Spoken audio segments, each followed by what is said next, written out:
From the American Experience Storybook, Eli Whitney, 1765 to 1825. It is to be remembered that the pursuit of wealth by means of new inventions is a very precarious and uncertain one. Patent petition to Congress, April 16, 1812. Eli Whitney had a quiet beginning on a farm in Massachusetts. He loved machinery and making things, like nails and hat pins, but when he went to college at Yale, it was with law in mind. However, as happens to many people, Eli ended up working with his passion rather than his degree. After graduating from Yale, Eli met Catherine Green, who was interested in a problem that plagued plantations. The market for tobacco was declining, and though cotton grew plentifully, it took a long time to comb out the seeds. Catherine's fiancé, Phineas Miller, and Eli set themselves to remedy this problem. Soon Eli had developed the cotton gin being short for engine, which could do in an hour what men could do in a day. Eli also developed the interchangeable parts system for making weapons. Instead of having every worker put together a complete musket with parts that were incidentally unique, Eli deputized each worker to man a machine that would make exact copies of a single musket part. The parts were assembled later. This way, if part of a musket broke, the part could easily be replaced because all such parts were made exactly alike. Though it took a few years to perfect this new process, eventually it fulfilled a government request of 15,000 guns in 2 years. Eli's tireless spirit of invention is why he is sometimes called the father of American technology.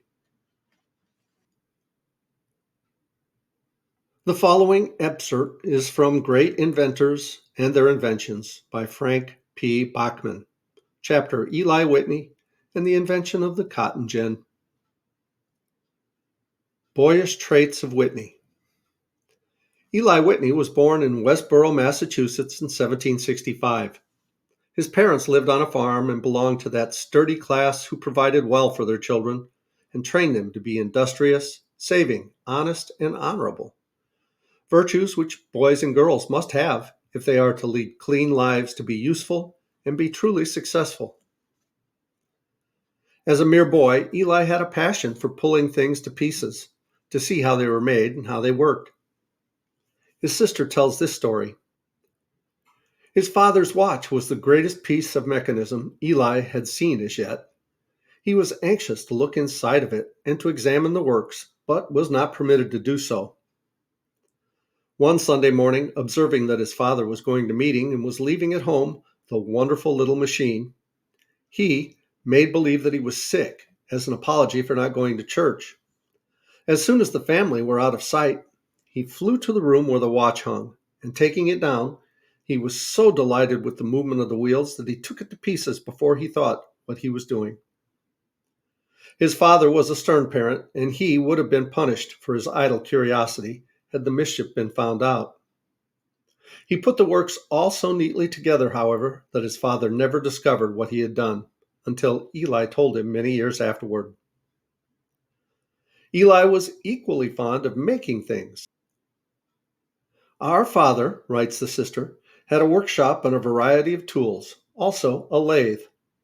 This gave my brother an opportunity to use the tools when very young. He was always making something in the shop and seemed not to like working out on the farm. On a time after the death of our mother, when our father had been absent from home for 2 or 3 days, on his return, he inquired of the housekeeper what the boys had been doing. She told him that B and J had been about.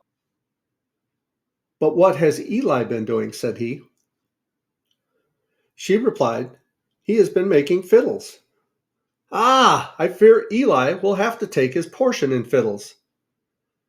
Eli was not more than 15 or 16 years of age when he began to put his gift for making things to practical use. It was the time of the Revolutionary War. Nails, made then by hand, were scarce and brought a good price. Eli proposed to his father that he give him the needed tools to make nails. Father did, and it was not long before Eli was supplying all the neighbors for miles around. Besides, he put new blades in broken knives and did different kinds of curious jobs in a way which exceeded the skill of the country smiths. When the war closed, it was no longer profitable to make nails, but fashion came to young Eli's rescue. The women of the time used long pins to fasten on their bonnets. Eli made these pins with such skill and finish that he had a monopoly of the trade. He also built up a good business in walking canes.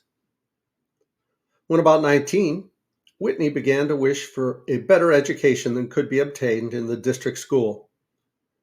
By working in his shop and by teaching school for 2 winters, he saved enough money to make a start. He entered Yale University in the fall of 1789. When a boy like Whitney enters college now, he is almost certain to take a course in mechanical engineering. But when Whitney went to Yale, there was no such course.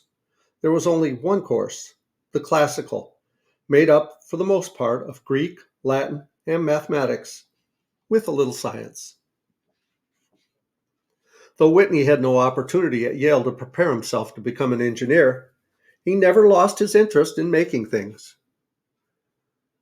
One day, a teacher found a piece of apparatus out of order and said in Whitney's presence, "I am sorry, but it must go abroad for repair to the shop it came from." Whitney replied, "I think I might mend it." Within a week, the machine was as good as new. Visit to the South. About the only opening for a college graduate in 1792, when Whitney finished his studies at Yale, was to become a minister, a lawyer, or a teacher. Few college graduates thought then of going into business, and there was little or no engineering work. Whitney decided, at least for a time, to take up teaching, so he secured a place to tutor the children of a wealthy gentleman at Savannah, Georgia. On the same boat for Savannah was Mrs. Nathaniel Greene, widow of the famous General Greene. Mrs. Greene saw that Whitney was a young man of character, and the two became well acquainted before they reached Georgia.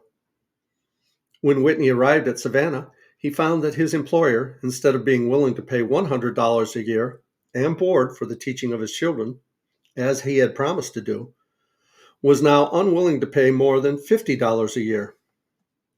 Whitney refused to take the position. This left him in a strange city without friends and almost without money.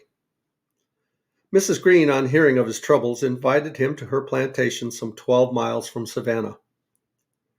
Whitney was not long in winning the hearts of Mrs. Greene's children. His skillful fingers made for them many wonderful toys, and he repaired others that were broken. Nor did Mrs. Greene's respect for Whitney grow less as she came to know him better.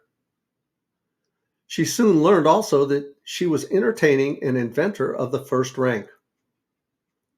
One evening, while making a piece of embroidery on a frame called a tambour, she complained that the frame tore the delicate silk threads of her work. An evening or two later, Whitney presented her with a frame to do the same work, but made it in a different way. The new frame was much better than the old one, and Mrs. Greene wanted to know where he had obtained it. To her surprise, he replied, "Oh, I just got it out of my head." Early in January 1793, 3 former comrades of General Greene's visited Mrs. Greene. Being planters, they talked of farming and about what could and what could not be raised at a profit. They all agreed that much of their upland would raise good cotton, but there was no profit in growing cotton because it cost so much to separate the seed from the lint. They deplored greatly the lack of machine to do away with this tedious and costly work. Whereupon Mrs. Greene said, "Gentlemen, why don't you apply to my young friend, Mr. Whitney? He can make anything." Whitney was called in, but when he learned what the planters wanted, he assured them that he did not know how to make such a machine. Still, to have the need pointed out to him and to be asked to make a machine aroused all of the inventive genius there was in him. And I think we'll pause here and we'll continue with inventing the cotton gin in the next video. Please click like, subscribe, and leave a comment below. Thanks so much for listening. I love you guys, as Tigger says. Ta-ta for now.